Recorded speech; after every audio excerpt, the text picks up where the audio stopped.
오늘 말씀은 예수님께서 붙잡혀서 당시 로마의 총독으로 이 이스라엘에 파견 나와 있는 그 총독에게 붙들려 가서 서서 신문을 당하는 장면입니다. 여기서 사람들이 예수님의 말씀을 들었던 사람들이 예수가 누구다 하는 막 소문들이 쭉 퍼졌고, 그 소문들이 그 당시의 종교 지도자들의 귀에 거슬렸어요. 그래서 이 사람들이 사람들을 선동을 해가지고, 백성들을 선동을 해가지고 예수님을 붙잡고 지금 예수님을 처단하기 위해서 빌라도에게까지 끌고 나온 것입니다. 당시 유대인들은 율법으로는 돌로 쳐 죽일 수 있어요. 돌에 맞아 죽을 일을 했으면 율법으로는 그들의 법으로도 할 수 있지만은, 당시에는 그들이 로마의 통치를 받고 있었기 때문에 자신들의 임의로 그렇게 할 수가 없어서 결국 빌라도의 로마의 법을 의지하려고 했고, 또 하나는 자신들의 손에 피를 안 묻히려고 했던 그런 생각들 때문에 빌라도에게 예수님을 끌고 온 겁니다. 그러니까 예수님께서 빌라도 앞에 섰을 때 빌라도가 이제 물어보는 거예요. 유대인들이 예수님에 대해서 이제 말을 하는 것 중에 유대인의 왕이다는 그런 얘기를 들었습니까? 아니, 로마 황제가 있는데 유대인의 왕이라고 이게 죽으려고 하는 것이라고밖에 이렇게 여길 수가 없잖아요. 그죠? 로마의 통치 지배를 받고 있는데, 황제가 있는데 왕이다? 그러니까 물어보는 거예요. 정말 네가 유대인의 왕이냐라고 물어봐요. 그러자 예수님께서 뭐라고 대답하십니까? 내 말이 옳다. 맞다. 자, 여기서 분명히 예수님은 자신이 누군지를 밝혔습니다. 두 번째 질문이 들어갑니다. 두 번째 질문이 뭐였어요? 이 사람들이, 대제사장들이 막 고발하고, 많은 사람들이 고발합니다. 예수님을 송사하는 거예요. 고소하는 거예요. 여러 가지 이유를 들고 여러 가지 설명을 가지고 고소를 하는 거예요. 근데 이렇게 많이 고소를 하는데, 이 고발하는데 왜 아무 대답도 없느냐죠. 그러니까 예수님은 어디에는 대답하시는, 자신이 누구인가에 대해서는 분명히 말씀을 하시고 명확하게 답을 주시지만, 사람들이 당신을 향하여 계속 공격해오고 자신을 핍박하고 조롱하고 자신을 법에 고소하고 하는 그런 개인적인 공격들에 대해서는 거기는 어떠한 대응도 하지 않고 그것을 다 받아내십니다. 다 감수하십니다. 여러분, 우리가 그럴 때가 있어요. 다른 사람, 어떤 사람은요, 어떤 경우는 한 사람이 나를 이렇게 비난하잖아요. 그래도 화가 치밀어올 때가 있고요. 어떤 경우는 모든 사람이 나를 공격해와도 넉넉하고 느긋할 때가 있어요. 그게 언제일까요?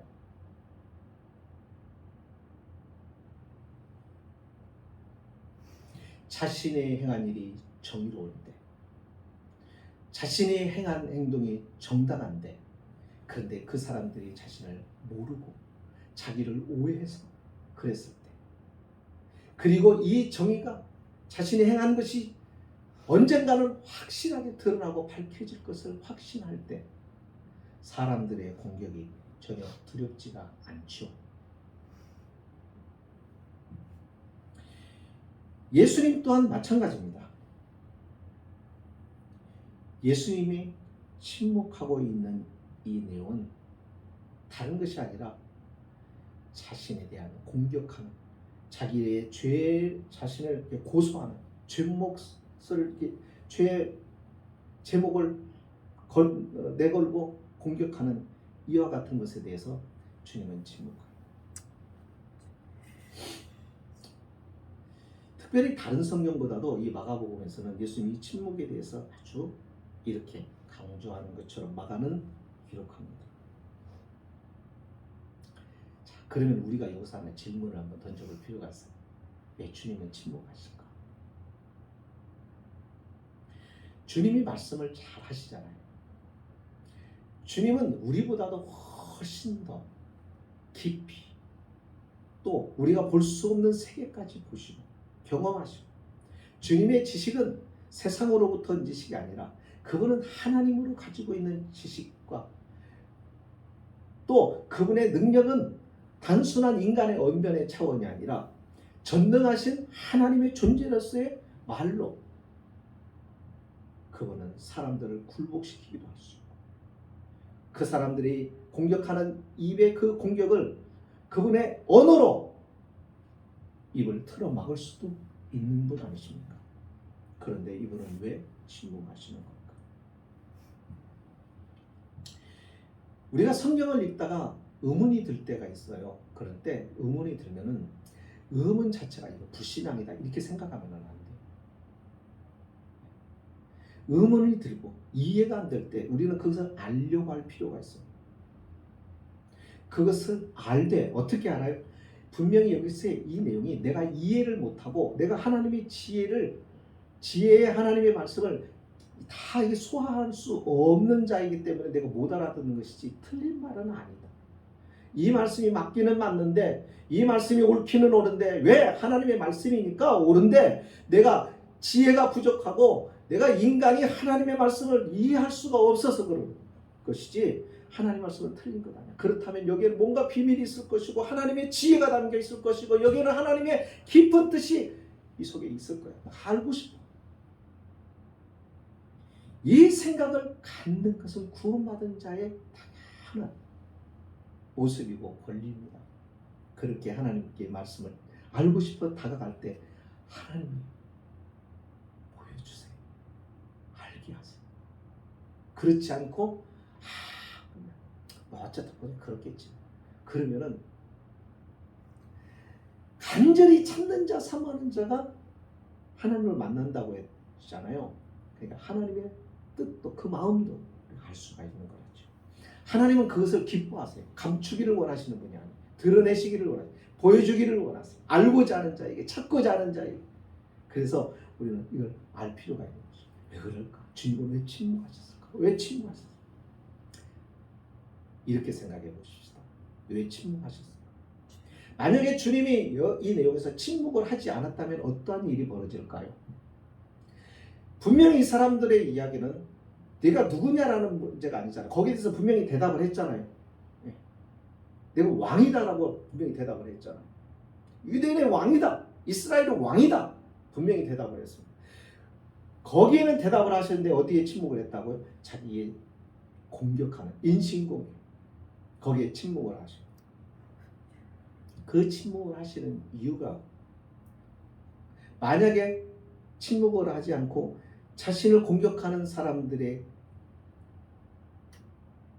일일이 설명하고 설득하고 그랬으면 그들을 굴복시킬 수 있었을까요? 없었을까요?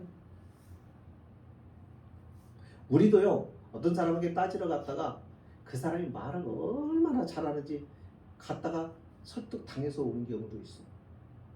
그렇게 말을 잘하는 사람도 있어요. 그래서 어떻게 사용하는지만 이런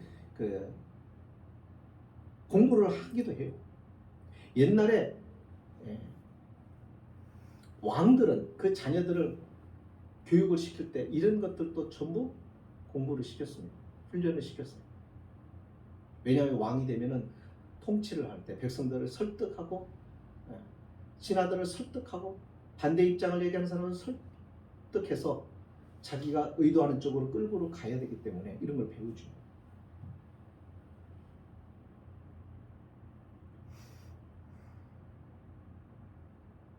만약에 주님께서 설득을 하셨다면 다 설득됐을 겁니다. 군중들뿐만 아니라 대제사장, 서기관, 바리새인, 율법학자 다 설득됩니다. 예수님의 말씀에 예수님 앞에 어떤 율법학자가 찾아와서도 묻잖아요. 질문을 하잖아요. 때로는 공격하기 위해서 예수님을 공격에 빠뜨리려고 던지는 질문도 예수님이 피할 것은 피하고 대답할 것은 대답하고 오히려 반대 질문을 통해서 그를 할 말이 없게 만드는 일들을 많이 우리는 복음서에서 경험하잖아요. 만약에 그렇게 주님께서 이들을 설득했으면 다 설득됐을 겁니다. 빌라도도 설득됐을 것이고 빌라도는 결국은 어떻게 했을까요? 무죄로 석방해 버렸을 거예요. 그러지 않았을까요? 그런데 주님이 침묵하시는 이유는 딱 한 가지입니다.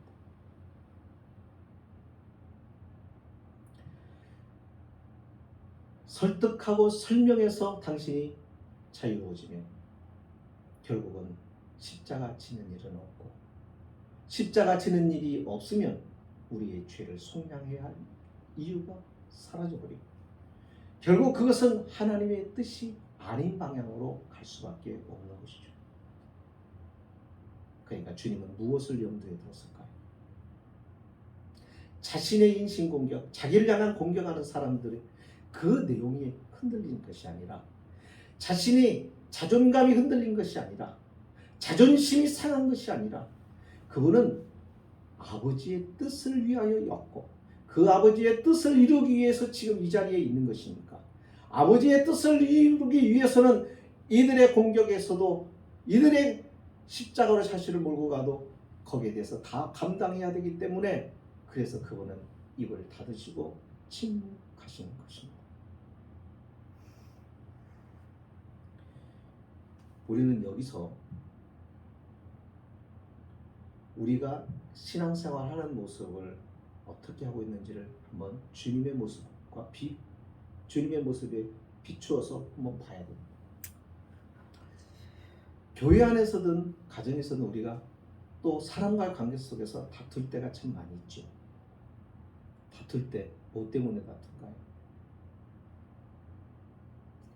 다투는 원인이 뭐죠? 누가 옳으냐예요. 그렇잖아요. 내가 옳다고 주장하고 상대방도 옳다고 이해하고 그래서 결국은 다퉈요. 서로 옳다니까 내가 옳다고 해서 아 그래 그럼 내가 잘못했어. 내가 잘못 알고 있었고 미안해. 다툼이 안 일어나죠. 그러니까 쌍방이 서로 옳다고 주장해요. 근데 이야기를 들어보면 맞아요. 이 사람도 말도 맞고 저 사람 말도 맞고 그래서 누가 옳은지를 또 모르겠어요. 우리 TV 뉴스를 보면은요, 정치인들은 이 사람도 이렇게 말하고 저 사람 이렇게 보면은 이 사람도 맞고 저렇게 들어보면 저 사람 말도 맞아요. 그죠? 예수님이 공격당하는 것에 대하여 이게 잘못된 거예요? 제대로 된 거예요? 예수님이 잘못해서 공격을 받는 거예요? 잘해서 공격을 받는 거예요? 예? 예수님이 공격을 받는 것은 잘못해서가 않잖아요. 옳지 못해서가 아니잖아요. 이 사람들이 주장하는 것이 옳지 못해서예요? 아니면은 옳은 것에 대해서 말하는 거예요? 아니면 그런 것을 말하는 거예요? 그러니까 이 유대인들의 말을 들어봐도요. 신을 못 얻겠다는 거. 이야기를 들어보면 그럴듯하단 말이에요. 그러니까 백성들도 선동이 되는 거예요. 그런데 여기서 우리가 정말 중요한 게 옳고 그름을 따지는 거 좋아하고 또 누구나 그렇게 해요. 그래서 싸움이 되고 분쟁이 일어나고 그래요. 네, 때로는 우리가 옳은 것에 대해서 고집해야 될 때가 있어요. 진리에 대해서는 생명 걸고 싸우면서까지 우리가 옳음을 주장해야 돼요. 하지만 내가 사람들로부터 인신공격을 받는다든지 어떤 인격적인 모독을 받는다든지 그랬을 때 그것이 내가 화를 내고 내가 내 감정이 상해서 그 사람과 싸움이 일어나고 충돌이 일어나므로 그 사람이 하나님의 구원에서 멀어질 수 있다고 한다면 그럼 어떻게 해야 됩니까?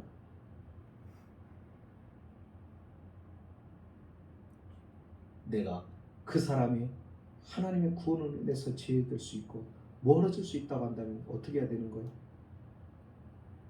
멈춰야 되는 거죠. 멈춰야 됩니다. 거기서 자신을 제동을 해요. 감정을 제동시키고 행동을 제동시키고 그래서 멈춰 서야 돼요. 주님은 이것이 정확했어요.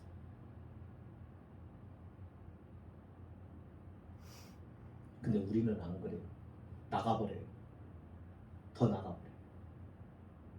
그래서 그 사람과 나중에 어디서 만나냐면 교회에서 만나요.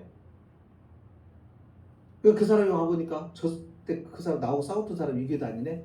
아이, 신앙생활 하려고 왔는데 가버려요.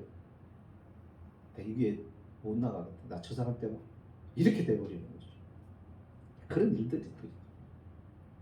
그게 이제 우리의 모습이란 말이죠. 그러니까 우리가 생각해야 됩니다. 신앙생활이라는 것이 결코 쉬운 것은 아닙니다. 옳은 것이 언제나 하나님의 뜻이 아닙니다. 우리는 옳다고 그러면 이것이 하나님의 뜻인 것처럼 생각할 때가 많습니다. 아무리 옳은 것이어도 하나님의 뜻이 아닌 게 있어요. 그럼 바꾸어서 하나님의 뜻은 언제나 옳아요. 하나님의 뜻이 틀린 것은 없어요. 그분은 완전하신 분이기 때문이죠. 그래서 그분의 뜻은 언제나 옳기 때문에 그분의 말씀, 그분의 뜻은 믿고 따라가도 돼요. 그런데요, 우리가 판단해서 옳다고 하는 것, 그것이 언제나 하나님의 뜻은 아니라는 것. 성도는 옳음을 중요시 여기는 것이 아니에요. 성도는 옳음을 기준으로 살아가는 자가 아니에요. 성도는 하나님의 뜻을 따라 살아가는 사람이에요. 여러분, 세상 사람들은 옳음을 얘기해요. 그래서 그 옳음이 따라가야 된다는 거예요. 옳음을. 근데 가만히 보면 옳은 것을 자신은 옳다고 생각했는데 옳지 않은 것들이 또 많아요. 왜냐하면 이 옳음의 기준, 이 옳음을 정하는 기준이 뭐냐면 자신의 양심이고 자기가 배운 교육이에요. 그것을 통해서 기준을 잡는 거예요. 양심도 타락합니다. 양심도 부패합니다. 이게 성경의 대답이에요. 그렇기 때문에 인간의 양심이 기준이 돼서 살아가면 안 되는 거예요. 세상 사람들은 그렇게 할 수밖에 없어요. 그래서 하나님께서 양심을, 타락한 양심이지만 그래도 그 양심을 간직하도록 내버려 두는 이유가 뭐냐면, 그래야 기본적인 사회 질서는 만들어집니까? 기본적인 사회 질서. 하지만 그것이 언제나 옳지는 않단 말이에요. 그래서 성도는 그 기준으로 살아가는 것이 아니라 하나님의 뜻을 따라 살아간다. 고린도전서 8장에 고린도 교회가 싸웁니다. 교회 안에서 싸움이 났어요. 분쟁이 일어났어요. 고기를 먹느냐 마느냐. 근데 이 고기가 어떤 고기냐면 그냥 단순히 고기 먹는 문제가 아니라 이 고기를 그 당시 고린도에는 이방 신들을 섬기는 사람들이 많이 있어서 시장에 장사로 고기 팔라고 가지고 오는 사람들이 자기 신전에다가 올렸다가 이렇게 가지고 오는 거예요. 네. 그래서 이제 파는 거예요. 그러니까 교회 성도들이, 야, 이방 신이 딱 예를 들면 절간에다 이렇게 부처한테 올렸다가 가져온 것을 어떻게 먹냐, 그리스도인들이. 안 된다, 먹어서는 안 된다. 그렇게 말하는 거예요. 뭐가 어떠냐? 음식인데,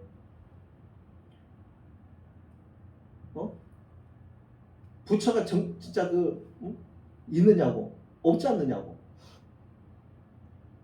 우리 하나님만 진짜 신인데 그게 뭔 거리낌이 있어? 아무렇지도 않아. 상관없어. 내가 그렇다고 그거 먹고 내가 절간에 가는 것도 아니고. 이렇게 싸움이 일어난 거예요. 이렇게 들어보는 이 말이 맞고 저렇게 들어보는 말 맞아요. 그런데 중요한 것은 바울이 어떻게 결론을 내리냐면, 바울이 이렇게 말해요. 성찬하지에 오직 신은 한 분뿐이시다. 그렇죠. 여러분 그렇게 믿으시죠? 세상이 말하는 신들은요, 다 가짜입니다. 그 배후에서 누가 조정하냐면 마귀가 조정하는 거예요. 마귀가 다양한 모습으로 사람을 하나님께, 진짜 하나님, 그들의 창조주 자신의 신이신 하나님을 만나지 못하도록 인간을 혼미하게 만드는 거예요. 그래서 다양한 신의 이름이 존재하고 다양한 종교가 존재하는. 그러나 신은 한 분밖에 없어요. 주인은 한 분밖에 없는 거예요. 주인이 둘이면 수가 없어요. 그것이 우리는 너무나도 확실한 거. 그렇기 때문에 다른 신들, 신의 존재에 의미가 없어요. 그러니까 바울은 먹어도 상관없다. 너희가 하나님의 오직 유일하신 분이시라고 믿는다면 나는 먹겠다. 그 신앙으로 행동하라. 그런데 교회 안에는 믿음이 연약한 자들. 그러니까 이 사람들이 내가 하는 행동, 내가 하는 이 신앙의 선택이 옳지만 그러나 믿음이 연약한 자가 내 그 행동으로 인하여 신앙에서 실족해 된다면, 믿음에서 떠나는 일이 생긴다면 나는 영원히 그 고기를 먹지 않겠다. 자신의 생각의 주장이 옳다고 해도 그 사람이 하나님과 멀어질 수 있다고 한다면 나는 그 사람이 하나님께 나와야 하기 때문에 내 이 행동을 절제하고 포기하겠다. 하나님의 뜻이 뭐예요? 모르니까 그냥 행동하는 거 아니죠. 그래, 네가 깨달았어. 네가 믿음이 성숙하고, 그러니까 어른이면 어른의 행동을 하는 것처럼 믿음이 성장하고 성숙하면 성숙한 자의 모습을 보여야 된다. 이게 뭐냐면 자신만 생각하는 것이 아니라 믿음이 연약한 자들, 또 심지어는 믿지 않는 사람들에게 내가 하는 일로, 내가 선택하는 이 일로 이것이 틀린 것이 아니라 옳은 일이어도 그것으로 인하여 다른 사람이 실족에 빠지거나 주님의 구원으로부터 멀어진다고 한다면 나는 절제하겠다. 내가 행동을 절제하겠다. 그거입니다. 쉽지 않잖아요. 이것이 이렇게 행동한다. 그래서 예수님이요, 이 하나님의 뜻을 이루시기 위해서 우리에게 보여준 교훈이 뭐냐면 기도하시는 거죠. 예. 아버지의 뜻에 주님은 집중하십니다. 그래서 많은 시간을 기도에 할애하시는 것입니다. 그러니까 우리가 기도의 시간을 많이 할애해야 되는 거죠.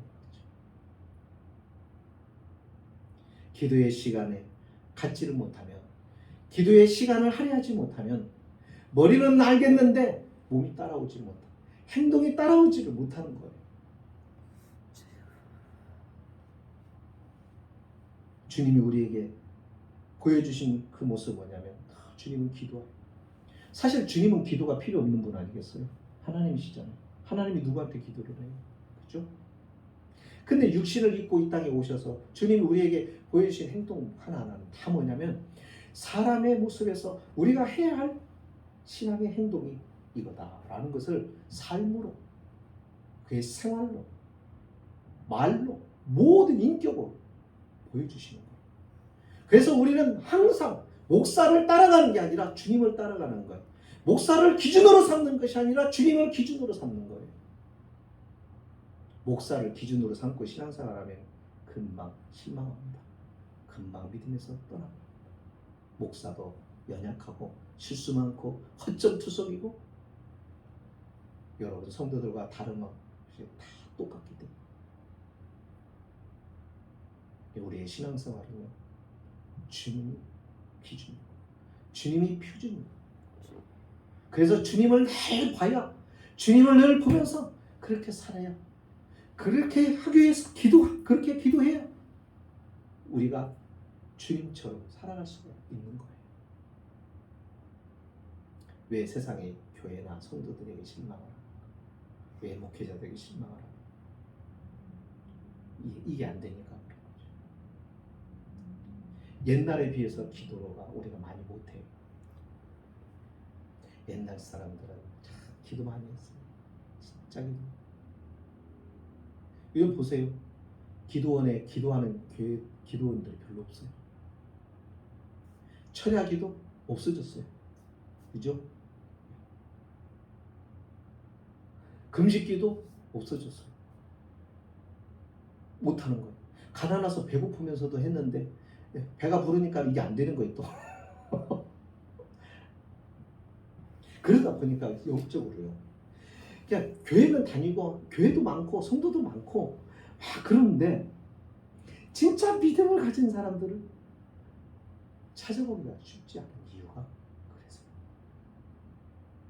주님은 당신이 하나님이시면서도 우리 주님은 기도가 삶이셨습니다.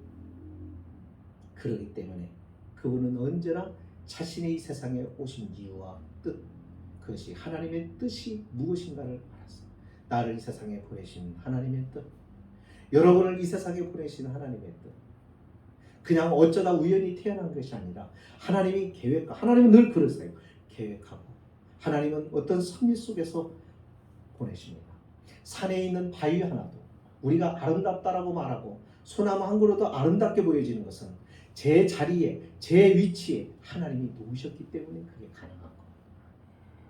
엉망진창 뒤죽박죽 돼버리면 아름답지가 않아요. 이와 마찬가지로 하나님은 이 바위나 이 산이나 나무보다 더 소중하고 귀한 존재 아닙니까? 그런 우리를 보내셨을 때 아무 생각 없이 보내신 게 아니잖아요. 보내신 뜻이 있고 이유가 있단 말이죠. 나는 모르지만 하나님 보내신 이유가 있다. 그 뜻이 무엇일까? 그것은 바로 예수님이죠. 삶. 우리 안에서 주님의 모습이 나올 수 있도록 하시기 위한 것입니다. 우리 신앙생활 이런 모습으로 봅시다. 그냥 입 다물고 살라는 얘기가 아니라 주님께서 언제 침묵하시는지, 언제 자신을 이렇게 절제하시는지, 사람들의 공격 앞에서도 자신을 변론하지 않으시고 그 공격을 다 받으시고 수용하시면서도 흔들림이 없이 자존감 상하지 않으시면서 그렇게 살아오시는 거죠. 이게 믿음의 모습인데 오늘 우리도 그렇게 해서, 그러니까 주님을 이렇게 공격했던 사람들이 나중에 주님이 부활로서 하나님신 걸 증명해냈을 때 사람들은 어떻게 했을까? 감동을 받은 것이죠. 그래서 많은 사람들이 주님께로 돌아오는 것 아닙니까? 오늘 저와 여러분의 삶도 이와 같은 삶이 되었으면 좋겠습니다. 그러기 위해서 우리도 기도 좀 많이 합시다. 말씀을 듣고 하나님의 뜻을 그대로 살기 위하여 우리는 기도합시다. 말씀과 기도가 함께하는 우리의 모습 되었으면 좋겠습니다. 기도하십니다. 사랑의 하나님 감사합니다.